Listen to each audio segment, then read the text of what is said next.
Is It Wrong Try to Pick Up Girls in the Dungeon Season 3 is the new continuation anime of the Danmachi series. So basically there's 2 seasons right now, and this is the 3rd season of the Danmachi series. So, in this season, we were brought with new conflict between the monster and hunters with the appearance or emergence of the intelligent monster. Basically, they can talk like human, they can speak like human, and they also have emotion such as love, sad, and all those stuff. So the story starts with the main protagonist, Cranel, meets with a young vouivre, female young vouivre, with the capability to speak and have intelligence like humans. Out of pity, Cranel, main protagonist, decided to take care of this monster and bring her back to the surface. However, with how people in the city deem monster as this mindless creature, killing monster to gain experience, to gain certain values, Hestia and her family must hide this vouivre and also find out about more information on this intelligent being. Basically, this season just revolves around the struggle and the journey of Cranel and his team to protect this vouivre and also the other monster in the dungeons from the city of Arotoria. So that is basically what season 3 is. Now, before we go any further, I want to talk about season 1 and 2. Because this title or this video is about the improvement of season 1 and 2. And Danmachi have a lot of problems in terms of its character, its development of story, and also its pacing. And the major problems that I found in Danmachi is its character. The character that is being presented is either forgetful, annoying, or even worse, a sex-craving female frog. They are just way too boring, too plain, or sometimes can be too annoying. And the character itself is like any other carbon crop out character of isekai genre. The story does not present or flesh out or give more depth towards those characters. As an example that I can give you is the main protagonist, Cranel. Cranel can be bothersome or even disturbing towards the story that it is being presented because of its personality. His personality is a beta types of or incel types of character where he can't read situation that he is in, or he can't read the situation or affection of those girls beside him. Those type of attitudes towards girls itself or towards the people beside him can be seen a lot in anime or your generic typical isekai genre. Those kind of attitude, those kind of personality which I really hate, and it just feels like a 2D character. The second thing I hate about the series is the plot that driven the story. It is presenting in a very uninteresting way. There is nothing in the plot or conflict that happens in the story that can caught my attention or just want to make me discover more. This is because everything seems predictable and just way too boring or simple. Also, sometimes there is unnecessary filler just to fill up the episode of the story. As example I can give you is season 1 and season 2, where the ending itself present in an odd way or just way out of place compared to the other arc of the story. This also makes the pacing more of a problems with how they don't give any explanation towards how the giant fall out to the safe zones. And there's also in season 2 where the last arc of the story is just kinda out of place, and there's a lot of slice of life content which is presented at the end of the story, which kinda hurt the pacing even more. That is the problem that I have with the story itself. Now, let's talk about improvement. I really enjoyed this season compared to the 2 previous seasons. This season provides more interesting in-depth and look towards the world building and the character itself. It also just have great pacing compared to the 1st and 2nd season, with focusing on only one arc. It also fixed a lot of problems with season 1 and 2 in terms of its character and the better story that is being presented. Now let's talk about the character. There is 2 characters that I begin to like and intrigued to see more in the series. The first one is vouivre monster or Winnie. First of all, I just want to say the design of this creature is very cute and just have this very looking pure face to her. The way she acts innocently and her relationship she have for Belle is really wholesome to watch. It's a wholesome and cute moment to watch. She's just way too adorable and you just want to pet her. Other than that, the other aspect that I really enjoy about her character is that the struggle she have to endure being a monster. You know, she is constantly being hunted by humans in the city of Arotoria. She need to hide the fact that she is a monster and deals with a lot of problems. Either she is being judged as a bad person from the family of Hestia, or accidentally physically hurt those she cared the most. Especially in episode 1, she accidentally hurt Cranel. She is just your typical monster who wants to live a normal life with the person she treasures the most, Cranel. And the endeavor that she has to face and the fondness that she has with the Hestia family is what gives this character more depth than your common typical cute anime girls.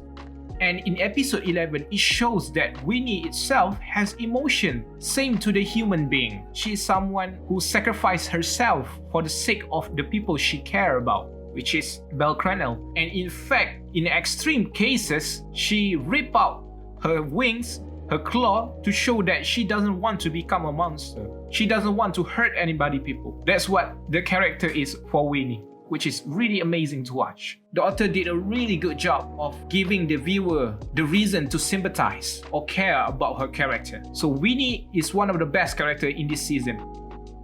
The second character that I really want the author to explore more, to develop more, is Cranel. I want the author to actually push or challenge his motivation, his goals in his life, especially the themes of Hiro that is being presented in the main character. We can see this theme of Hiro being explored or being shown, especially in season 1 when Cranel defeating a boss. And in season 2, he managed to save Haruhime, some sort like a princess story. However, yes, there is this theme of heroic belief being shown in the anime, but it feels flat and predictable and just boring. Furthermore, every action in the city feels like a going aligned with what the main character wants, with the goals of the main character. There's no challenge, there's no contradiction between the main character and the support character. Everyone just agree on his action and there is no consequence for what the main character did. Now let's take a look at season 3 and what the author did. The author introduced the notions of being a hero is to protect someone, even though you are going to make enemy all around you. And also the people you care the most are going to be your enemy. This is what challenged the main character's motivation and explore more on the idea of justice, regardless of people or even their appearance. What it means to have justice, what it means to be a hero, and what it means to protect those you care the most, even though you are opposing all the people around you. There is one scene that really presents well in the anime, in episode 7, where it shows Cranel are compelled and forced to protect the berserker Winnie in front of the people in the street of Daedalus, and also has to confront with the person he cares or adores the most, Ainz. There is contradictions of ideas between Ainz and Cranel. One side want to protect the monster and the other side, which is Ainz, want to kill this monster. That scene just shown how he as a character must confront the ideas of saving the people he cares the most, to certain extent opposing the people who is more powerful, the Familia that is way more powerful than Hestia Familia, and those he loved the most, which is Ainz. Season 1 introduced the world of Danmachi and how the town of Arotoria works with its dungeon system, familia system, and also the crystal economy. It's quite interesting to see those kind of aspects of the Danmachi and the world building of the dungeons. There's a lot of things that can be explored, especially regarding who is Cranel's grandfather, different types of monster, the world building of the dungeons, and a lot of stuff can be covered. So I was waiting for the author to explore more on the aspect.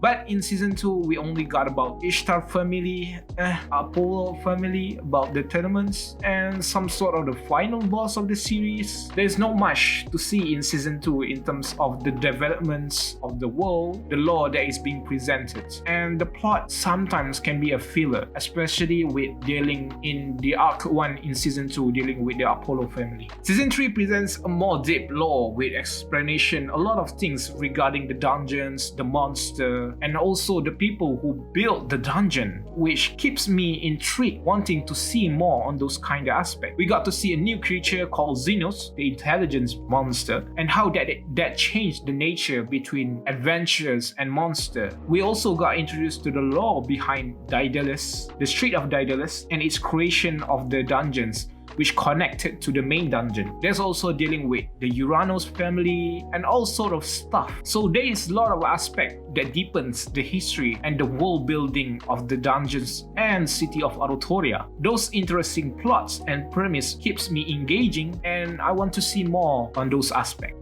There are still some problems in season 3, especially with the harem aspect or the romance aspect of the Danmachi series. Sometimes it feels unnecessary for the character to have an affection towards the main character, and it kind of feels like a fan service to me. So those kind of aspects, I just drop my eyeballs around. And the other aspect that I don't like about this series is how the characters makes decisions, and those decisions kind of feels dumb sometimes, and just the plot just forgive those kind of actions. Moreover, there's also problems with how the anime trick us about a certain character's death, which feels kind of ruin the impactful of those characters. And if the character itself has died in the series, I think it will be a major development for the main protagonist and also the structure between the humans and the monster in the city.